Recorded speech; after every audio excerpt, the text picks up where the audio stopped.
Welcome to Bovine Banter with the Penn State Extension Dairy Team. I'm Kasey Hower, and I'm a dairy educator based in Berks County, Pennsylvania. Joining us today is Zack Curtis, an agronomy educator at Penn State Extension based out of Wayne County. Today, we're going to be talking a little more about forages, including a crop recap of this year and some upcoming opportunities with Penn State Extension. So, thanks for being with us today, Zack. And to get us started, can you please introduce yourself and talk a little bit more about your background as an agronomist? Yeah, hey, good morning. Thanks for having me on, Casey. My name is Zack Curtis. I'm a field and forage crops educator with Extension. I'm based up in Wayne County and work a lot in the northeast portion of the state. I primarily work with grain and forage crop producers. Really, we have a heavy forage production background here in the north. A lot of livestock and a lot of grass and corn silage acres to feed our animal herds up here in the north. But I'm always interested in corn silage because I think it's a nice marriage between the grain and forage crop production world. And then there's just enough time spent there in the livestock world to really blend it all together. I know it's a kind of a unique crop because it brings so many things together, but it's certainly interesting and always a challenge to work with. Yeah, it's definitely our king of forages, and pretty much anyone that feeds ruminants, we know it's the foundation of all their rations. So this year in Pennsylvania, we had a pretty wet spring followed by a dry summer and fall. What's your perspective on the growing season and how it has affected this year's forage crops? Yeah, I think overall across Pennsylvania, you talk to anybody right now and they'll tell you how tough of a growing season this was. First off, I mean, for the majority of the state, it rained and rained and rained, pretty much May through July. And then once July came, you couldn't buy rain if you tried. And it was really, really tough. I know getting things planted on time. I mean, there was two distinct windows, I think, for a lot of the state. You could either Mhm. plant sometime in late April, May, before it really rained a lot. And if you weren't ready or if the field wasn't ready by then, it was just about the end of June that you were looking at trying to get something planted. So we had some challenges there from late planting. Um, we had some challenges with early planted corn that we were worried that the nitrogen fertilizer that we used might have gotten leached out of the soil from all that rain. Um, Okay. I know we were talking in parts of Lancaster County. I mean, it was, 4 or 5, 6 inches of rain in one rain event. That brings challenges of its own. And then it got so dry. Um, we were worried about, later planted stuff if we could get nitrogen back in the soil to keep that crop growing. But the biggest issue I think was trying to judge maturity with all those different factors, right? It's we Mm. had early planted, we had late planted, we had drought, we had too much water. Overall, across the state, actually didn't have too much trouble getting the growing degree days or the heat units that we needed to support good corn growth. Okay. All in all, for the most part, regardless of when that corn was planted, we held pretty closely to our 10-year averages for growing degree day accumulation. And I think it even surprised some people. We got to the end of the growing season. We said, well, we planted this corn late, it's going to mature late. And then next thing you know, it's it's ready to go. And maybe we weren't. Challenge trying to get everything timed correctly. Oh yeah, definitely. It seems like everybody is chomping at the bit, and then it's like just go time, and everybody, I mean, you see machines running all over the place. Before we get into maybe some results that we're seeing of this year's crops, did you see any producers maybe change their cropping plan due to all the rain that we got early in the season? And if so, what changes did they make, or what considerations should you make before doing this?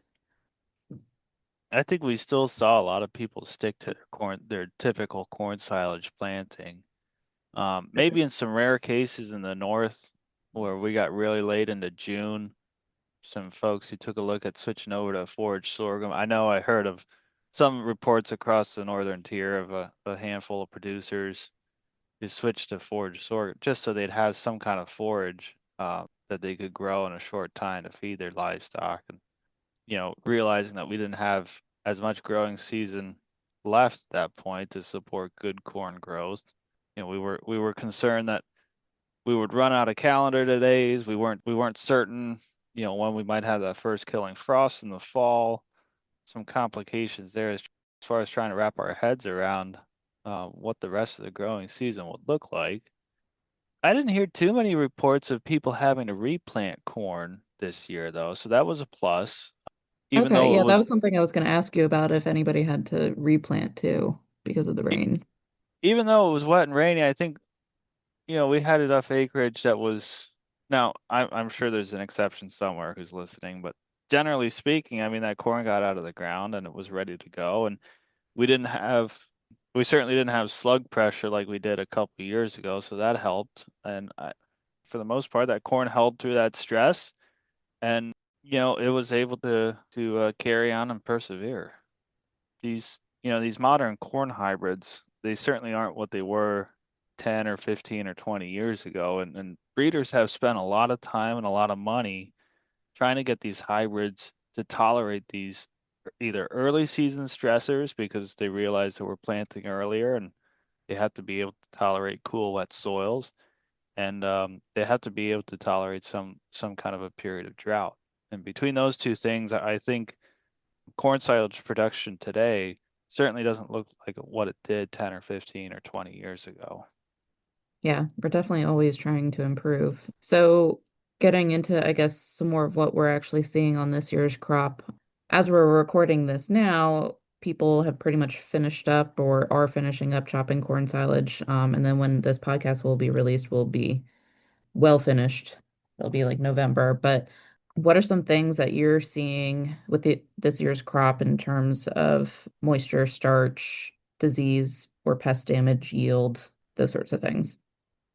I think, like I said before, I think timing was a challenge for producers based on where we were. And don't get me wrong, there's always producers out there who know exactly what's going on. They're in tune with their crop. They have a consultant or a crop scout out there checking things for them.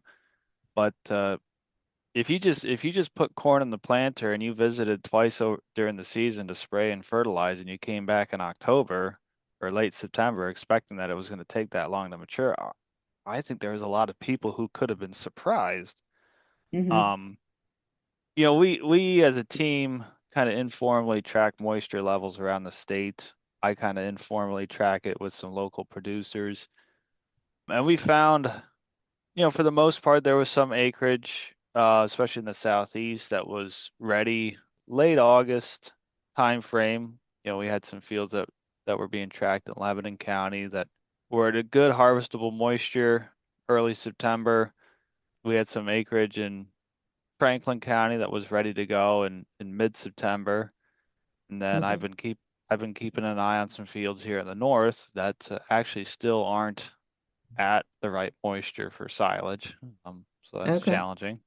Yep. But and then I also pulled up some preliminary results here from Cumberland Valley, the forage lab down in Chambersburg, and of the preliminary results that they had, actually things are looking pretty good. I mean, they report here 4,440 samples tested so far from 2025. Dry matter at 36.9% on average, which is right where we'd like to see it for a Mhm. good harvest. The first standard deviation, the range, it's anywhere between 31 and 43% dry matter. So we have the variability that we typically see in crop moisture levels.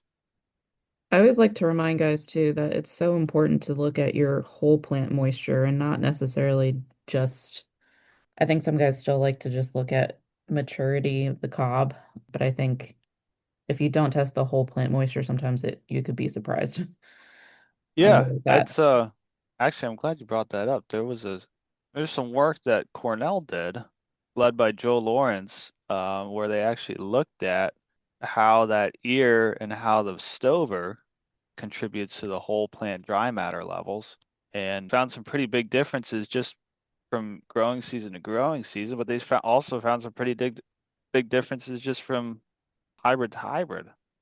Yeah. Um, so much of this corn data is driven by corn grain production. You have to understand that every hybrid dries down slightly different, whether that ear stays upright or whether it falls down, whether that leaf there on the husk starts to retract a little bit and lets some of that tip of the ear poke out. And then you start getting stressors like drought. There's a lot of little intrinsical differences from year to year and plant to plant. And looking at the ear gets you close, but certainly there's no substitute for checking the whole plant moisture and using that to figure out what moisture level you're currently at. Yeah, and it's pretty easy to do. Even if you just buy like what we like to do on the extension side of things is just a lawn chipper or a mulcher and then using either a cluster tester or a microwave to check that moisture level every couple of days or at least once a week just to keep on top of it. What are some additional things that you're seeing? Was this year maybe worse or better or the same for pressure from different pests or diseases that we might typically see in corn? Yeah, we had some reports of some different ear rots floating around the state. Again, that's another thing. It's so hybrid specific. I mean, some hybrids do a really, really good job of just having a natural immune system to help ward off some of those different molds like Gibberella and Fusarium. And then also, your rotational management. I mean, there's still some ground in the state that's rotated between true sod like alfalfa or grass. That goes a long way to help minimize disease pressure. There's a lot of acreage that's double cropped with rye and triticale. And if you do that for a long time, that's still technically a continuous corn situation. So you got to be careful if you have disease levels building up after a long period of double cropping with corn and a small grain. Okay. Um, What could farmers do to combat that? I know it's tricky. I know there's a lot of reasons why we crop the way that we do, but I mean, getting away from a grass crop is probably one of the biggest things that you can do. That a lot of those causal organisms that create those molds and mycotoxin issues, they are shared between corn and rye and triticale, and I think barley as well. But if you can go to soybean for a year, that helps some. If you can go to alfalfa or sod for 4 years, that helps a lot, as far as removing that host so you don't have that disease pressure building up. Okay. Now, if you're limited on acreage and you want to produce a true double crop corn and small grain because you are limited on acres, probably the first thing you should do is take a look at the hybrids that you're using on your farm. Okay. Hybrid selection is probably the most important management tool that you have to protect against different diseases in your corn crop. So work with your agronomist, work with your seedsman. If you're struggling year after year with different disease issues, make sure that disease tolerance and disease resistance is one of the leading things in that hybrid package. And they should be able to find hybrid data and production data that really supports the claims that they're making. Yeah. Um, there Yeah, is I think that's important, making sure that there's science to back up some of the claims to various products on the market. correct. And you know, I don't want to say that there's really bad hybrids on the market. There's a lot of these companies produce really good, solid genetics. It's just whether or not Mhm. it's a good fit for your farm Yeah. is probably one of the most limiting factors when it comes to how a hybrid performs and making sure that it handles the way that your management strategies on your farm. But True. Yeah. yeah, Making sure you have the equipment and, the manual labor to accomplish what you need to. mm-hmm, Um, certainly, yeah. certainly. Some other things that we're seeing this year with our growing season is probably some higher nitrates, and we've seen an increase in instances of higher amounts of silo gas. What can farmers do to combat this or take extra precautions and make sure everybody comes through silage season safely? Yeah, I know there's been some pretty sad stories here in the past month or so, really around the state around deaths occurring due to silo gas issues. A lot of that comes back to nitrate accumulation in the plant, right? We go out and we put out a lot of highly available nitrogen, whether it's coming from ammonia in our manure or if it's coming urea or liquid UAN fertilizer. Regardless of the source, we don't have enough rainfall for that plant to actually metabolize that nitrate and convert it into protein. And it just kind of sits there in the plant. And then once we chop it, we break open all those little plant cells and all those nitrates get converted to gas and they come out and they float around in the atmosphere. These silo gases are usually heavier than air, especially the NO2 gas, nitrous gas. And when you breathe that in, it reacts with the moistures in your lungs to create nitric acid and it scars up your lung tissue and you can actually drown from that moisture accumulation within your lungs. We don't necessarily want to say stop fertilizing because that drives our yields, but if you can avoid that silo area for the first 3 weeks after filling, it's a lot easier with something like a bag or a trench silo. If you have an upright silo, we understand that you probably do prefer to get in there and cover the top of it, especially if it's a top unloading silo. So if you have to get in there, at bare minimum, you should run the blower, keep some air circulating in there. You got to understand that that's not a guaranteed safety tactic because if you're way down in a partly filled silo, you're not going to get enough air movement to Hmm. keep that fresh air coming in there. Try not to take any chances if you can help it. Make sure you have a buddy working nearby who's out of danger who can help you out. Yeah, I was gonna say having someone there is really, I think, important. Yeah, most of these stories that we've heard about past couple months, it's been one person going out and it's business as usual, and this is certainly not a year to go about business as usual. And then if you are out there and you start feeling weird, get out of there. And I understand, you're if you're trying to level off a silo to cover it, well, usually you tend to huff and puff pretty good after a couple minutes of doing that. But if you start feeling lightheaded or dizzy, you got to get yourself to fresh air. Yeah. Does the literature really back up chopping a little bit higher too on the plant and Yeah, reducing the nitrates? generally the assumption there is the nitrates accumulate worse in the bottom portion of the plant. Now I don't have anything in front of me that says like, you'll see like a 10% reduction by every inch or something like that. It's the numbers aren't really cut and dry, but that is an assumption. Okay. Um, but certainly, if we're chopping either in the middle of a long drought period or just after a long drought period, that's when the highest risk is. Now, if you chop corn, like let's say you got a rain late in the fall and you end up chopping your corn a week later, the risk does go down because at that point the plant has had enough moisture to convert those nitrates into plant stable protein. So in those cases, it's less risky, but yeah, certainly keep fresh air moving, work with a buddy, and if you're in doubt, get out. Okay. So I guess, do you have any other messages for our listeners, or what would be your key takeaway points from this year's cropping season? I would say, number one, we should probably be happy that we had a good crop at all. I mean, this was not an ideal growing season, but I'm looking through the rest of this Cumberland Valley report. I mean, I'm seeing 30-hour NDFD levels at about 55%. I'm seeing starch values at an average of 37.6%. For you dairy folks, I'm seeing, there, we got an NEL of 0.77, 7-hour starch degradability of 70.9%. I think all things considered, this is a nice crop that we've had.